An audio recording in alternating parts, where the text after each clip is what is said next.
Talaga nga namang kapalmoks na si, si Butanding. Paano mo naman nasabi, Mima? Ito guys, oh, ang lakas ng loob eh. Former presidential spokesperson Roque plans to run in 2028 election. Tagag. Sa kabila ho ng kanyang pagiging balimbing, meron ho siyang lakas ng loob para tumakbo pa sa 2028 election. Baka malay nyo guys, tumakbo din to sa 2025 midterm. We do not know lang. So ngayon guys, ang tanong dito, iboboto nyo ba to? Kasi guys, ito babalikan natin tong kanyang issue. Hindi lang yan guys, madami pa yung issue. Spokesperson dati, tapos ganito yung walang modo sa mainstream media. Diba gumaganon siya? Tinatanong lang naman ng maayos, tapos gaganon-ganon. Tama ba yun? Anyway, ito yung sabi. 3 weeks ago yan guys. Here now in Sanya. Kasi 3 weeks ago din guys, pumutok yung issue dito sa West Philippine Sea. So, ang sabi nga ni dating Pangulong Rodrigo Roa Duterte is ibigay na lamang daw ho natin yan kasi tubig lang naman daw po yan. So, sinasabi niya din na kapag hindi daw natin yan ibigay ay magkakaputukan. Hanggang ngayon, nagkaputukan ba? Wala naman, 'di ba? Anyway, ito yung sabi. Here now in Sanya. China to propose a peaceful solution to the Sprati Island dispute. So, yan ho si Harry Roque na hindi ho miyembro ng gabinete ni Pangulong PBBM pero pumupunta ho sa mga meeting doon sa China at nire-represent ho ang bansang Pilipinas. 'Di ba? Guys, alam nyo, mayroon bang batas na ganun?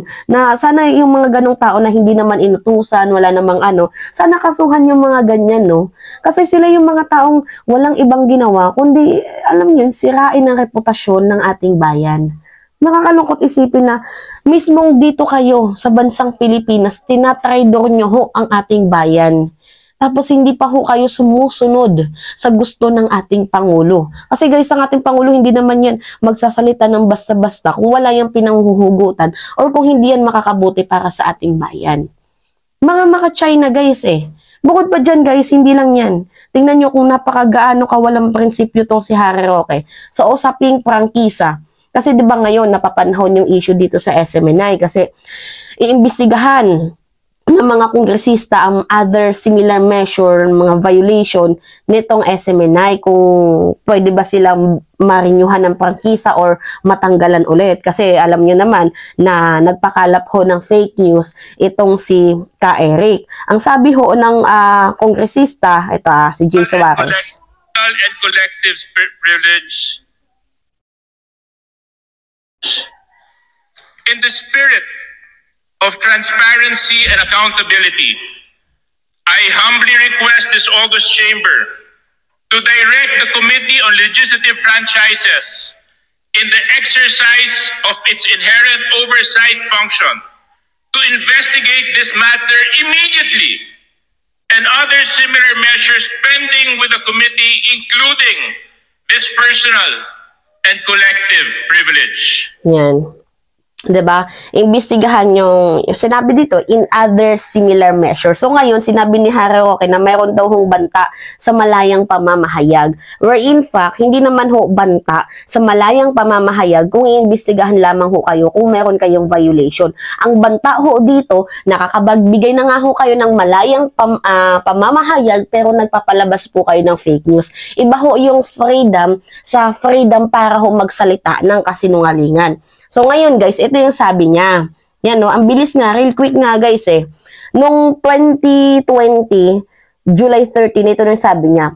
Tapos na po ang boxing. At dumaan na po sa proseso sang-ayon po sa saligang batas. Wala na po tayong magagawa. Let's move on. So, that time ay napagbutuhan na po ng mga mambabatas na matanggalan ho ng prangkisa itong ABS-CBN. So, ngayon guys, real quick siya. Ito yung sabi niyo, ako naman, simula pa lang, hindi ako tutol sa prangkisa ng ABS-CBN. Kung ako'y nasa kongreso, buboto po ako para sa kanilang prangkisa. Tingnan nyo real quick. Tapos sinihimok niya ang ibang mga mainstream media na kumampi sa kanila. At nung walang kumampi sa kanila, sila ho ay nadidismaya. paano hindi ka madidismaya? Ang dami nyo namang mali. Sa tingin nyo may kakampi pa ba sa inyo dyan? Yung may-ari ng SMNI, ang daming violation. Yung mga anchor hindi rin accredited. Itong SMNI, sabi dito SMNI News, pero sabi ni Ka Eric, SMNI commentaries lamang daw ho ito.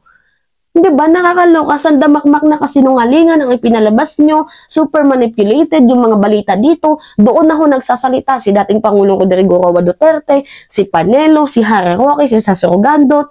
Di ba? Tapos sasabihin nyo na para yan sa bayan yung SMNI. Tapos yung mga kabilang kampo, hindi nyo ini-interview. Kaloka, si Ka Eric, ano yung sabi niya? Ito, panood ko sa inyo. Para meron tayong Hindi po ang 1.8 billion ang kinalang sinasaktan o ikinasasakit ng loob nila. Ano po? O magprangkahan na tayo, sinagot na ni Ma'am Lorinda Dugtungan ko, yung pangatlong punto. Ang pagtingin po ni Speaker Martin Romualdez, again, Congressman, mga members of the House of Representatives sa Committee on Franchise, ang Laban Kasamang Bayan po ay hindi news program, Congressman Suarez. Ito po ay commentary program. Therefore, we have the right to analyze, observe, and make commentaries. At by the way, gusto ko namin linawin, kung nagkamali man yan. Meron daw silang right to analyze, to comment. Yes, meron kayong right. Kasi nasa bansang Pilipinas tayo na meron tayong demokrasya. Meron tayong freedom na ilahad ang ating mga expression. Pero hindi ho tama yung commentaries nyo na magpakalat kayo ng fake news. Hindi rin tama yung analyzation nyo na hindi nyo bine-verify ang isang news bago nyo ho ito isa publiko. Diba? Tapos ngayon, nagpapakampi kayo. Tapos itong si Harry Roque, todo defend sa inyo na meron daw hong banta mula sa mga kasamahan sa media na meron daw banta sa karapatan ng malayang pamamahayag. Pag agree sa inyo, okay lang. Tapos pag hindi dumidisagree sa inyo, ang dami nyong kuda.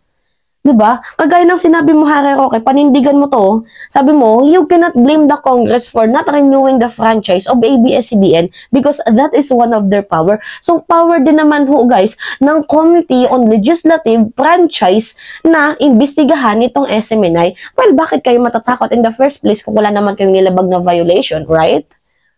Diba? Kaloka. Tapos ngayon, may balak kang tumakbo sa 2028. Well, that is your right para express mo yung sarili mo kung gusto mong tumakbo. Pero guys, wag na wag nyo tong iboboto. Nakakapangsisi. Iboto nyo to. Walang makakating ang bansang Pilipinas. Ako, binoto ko yan. Personally, guys.